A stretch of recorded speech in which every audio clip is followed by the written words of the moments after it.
بسم اللہ الرحمن الرحیم۔ احباب ذی وقار سیدنا علی المرتضی رضی اللہ تعالیٰ عنہ جو مسلمانوں کے چوتھے خلیفہ ہیں، شیر خدا ہیں، داماد مصطفیٰ ہیں اور باب العلم ہیں، حضرت علی المرتضی رضی اللہ تعالیٰ عنہ کے فضائل و مناقب اور سیرت و کردار اور کارناموں سے تاریخ اسلام کے صفحات روشن ہیں، جس سے قیامت تک آنے والے انسان ہدایت اور رہنمائی حاصل کرتے رہیں گے۔ حضرت علی رضی اللہ تعالیٰ عنہ کی سیرت و کردار کے چند گوشوں پر طائرانہ نظر ڈالیں گے۔ حضرت علی کرم اللہ وجہہ کا نام علی تھا اور لقب حیدر اور مرتضیٰ تھے، کنیت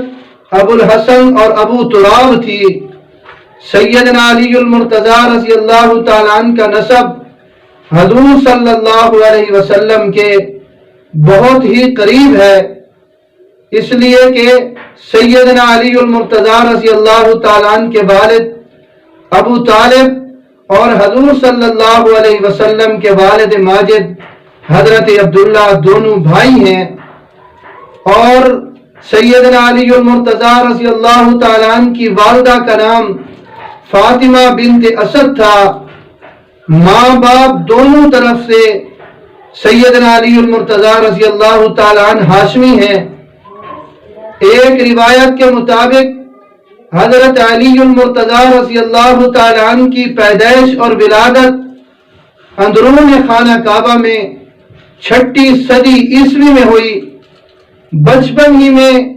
بعض وجوہات کی بنا پر حضور صلی اللہ علیہ وسلم کی کفالت میں آ گئے اور دربار نبوت سے آخر تک جڑے رہے۔ 10 سال کی عمر میں اسلام قبول کیا۔ خود فرمایا کرتے تھے کہ میں نے بتوں کی پوجا کبھی نہیں کی، اور حضرت صلی اللہ علیہ وسلم کے بعد مجھ سے پہلے کسی نے خدا کی عبادت نہیں کی۔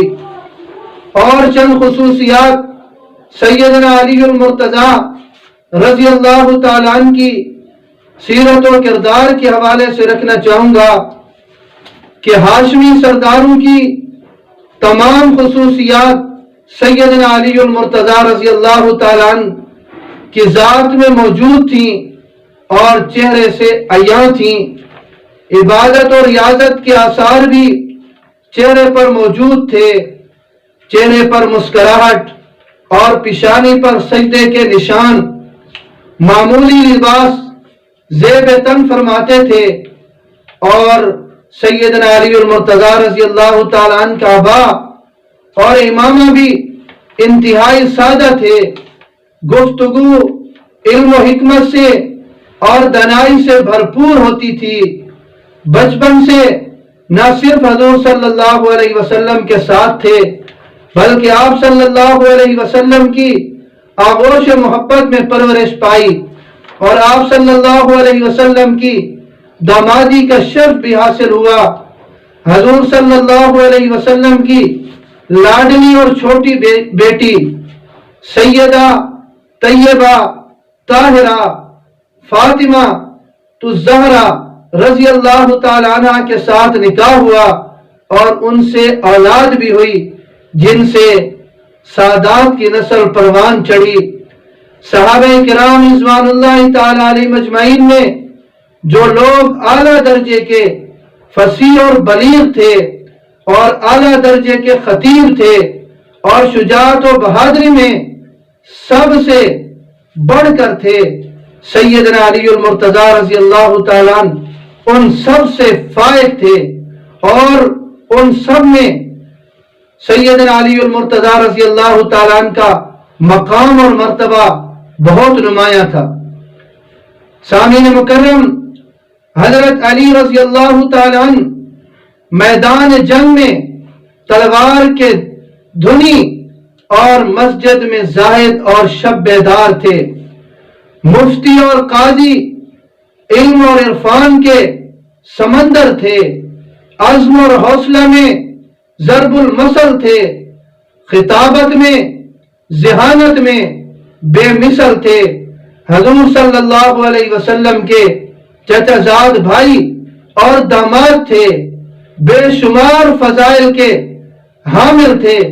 سخی اور فیاض تھے، دوسروں کا دکھ اور درد بانٹنے والے تھے، عابد اور پرہیزگار تھے، مجاہد اور جانباز ایسے تھے کہ نہ دنیا کو ترک کیا نہ آخرت سے کنارہ کشی فرمائی، اور اس کے باوجود نہایت سادہ زندگی گزارتے تھے۔ نمک، دودھ اور گوشت سے رغبت تھی، غلاموں کو آزاد کرتے، دور خلافت میں بازاروں کا چکر لگا کر خود قیمتوں کی نگرانی فرماتے تھے۔ سامعین محترم، ایک مرتبہ حضرت معاویہ رضی اللہ تعالیٰ عنہ کے اصرار پر زرار اسدی نے حضرت علی رضی اللہ تعالیٰ عنہ کی اوصاف اور صفات جو بیان کی وہ آپ کی گوش گزار کرنا چاہتا ہوں کہ زرار اسدی بیان کرتے ہوئے سیدنا علی المرتضیٰ رضی اللہ تعالیٰ عنہ کے اوصاف اور صفات کو بیان کرتے ہوئے یوں کہنے لگے کہ اللہ کی قسم حضرت علی رضی اللہ تعالیٰ عنہ بڑے طاقتور تھے، فیصلے کی بات کہتے تھے، انصاف کے ساتھ حکم دیتے، علم و حکمت ان کے اطراف سے بہتے تھے، دنیا اور اس کی رونق سے متوحش ہوتے تھے، رات کی تنہائیوں اور وحشتوں سے انس حاصل کرتے تھے، روتے بہت تھے اور فکر میں زیادہ رہتے تھے، لباس انہیں وہ پسند تھا جو کم قیمت ہو اور کھانا وہ مرغوب تھا جو ادنا درجے کا ہو، ہمارے درمیان بالکل مساویانہ زندگی بسر کرتے تھے، اور جب ہم پوچھتے تھے تو جواب دیتے تھے، باوجود یہ کہ ہم ان کے مقرب تھے، قریب تھے، مگر ان کی ہیبت کے سبب، ان کی عظمت کے سبب ان سے بات کرنے کی جرأت نہیں ہوتی تھی۔ وہ ہمیشہ اہل دین کی تعظیم کرتے تھے اور مساکین کو اپنے پاس بٹھاتے تھے، کبھی کوئی طاقتور سے طاقتور اپنی طاقت کی وجہ سے ان سے ناجائز فائدہ اٹھانے کی امید نہیں کر سکتا تھا، اور کوئی کمزور ان کے انصاف سے مایوس نہیں ہوتا تھا۔ یہی تو وجہ ہے کہ ایک موقع پر حضور صلی اللہ علیہ وسلم نے فرمایا کہ حضرت علی سب سے اچھا فیصلہ کرنے والے ہیں۔ گرامی قدر، حضرت علی المرتضیٰ رضی اللہ تعالیٰ عنہ غزوہ تبوک کے علاوہ تمام غزوات میں آپ صلی اللہ علیہ وسلم کے ساتھ شریک ہوئے، اپنی جرأت و بہادری اور فداکاری کا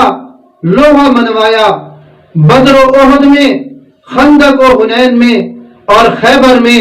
اپنی بہادری اور جرأت کے خوب جوہر دکھائے۔ آپ نے آخری وقت میں حضور صلی اللہ علیہ وسلم کی تیمارداری کے فرائض انجام دیے،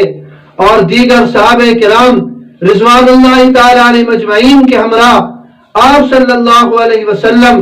کے غسل دینے کی سعادت بھی سیدنا علی المرتضیٰ رضی اللہ تعالیٰ عنہ کے حصے میں آئی۔ گرامی قدر، حضرت علی المرتضیٰ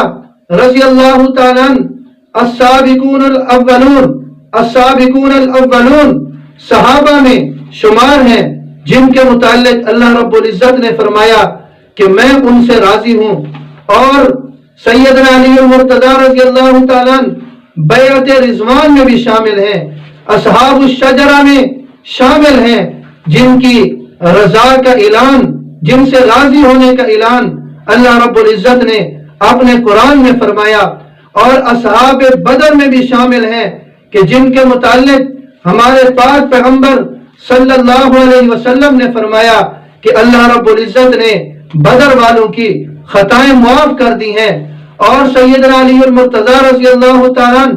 عشرہ مبشرہ میں بھی شامل ہیں جن کے متعلق جناب رسول اللہ صلی اللہ علیہ وسلم نے جنت کی خوشخبری اس دنیا کے اندر دی ہے۔ گرامی قدر،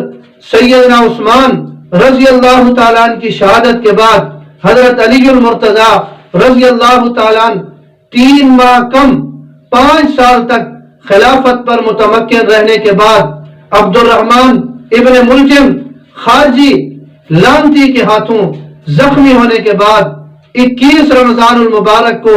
جام شہادت نوش کر کے شہادت کے اعلیٰ مرتبے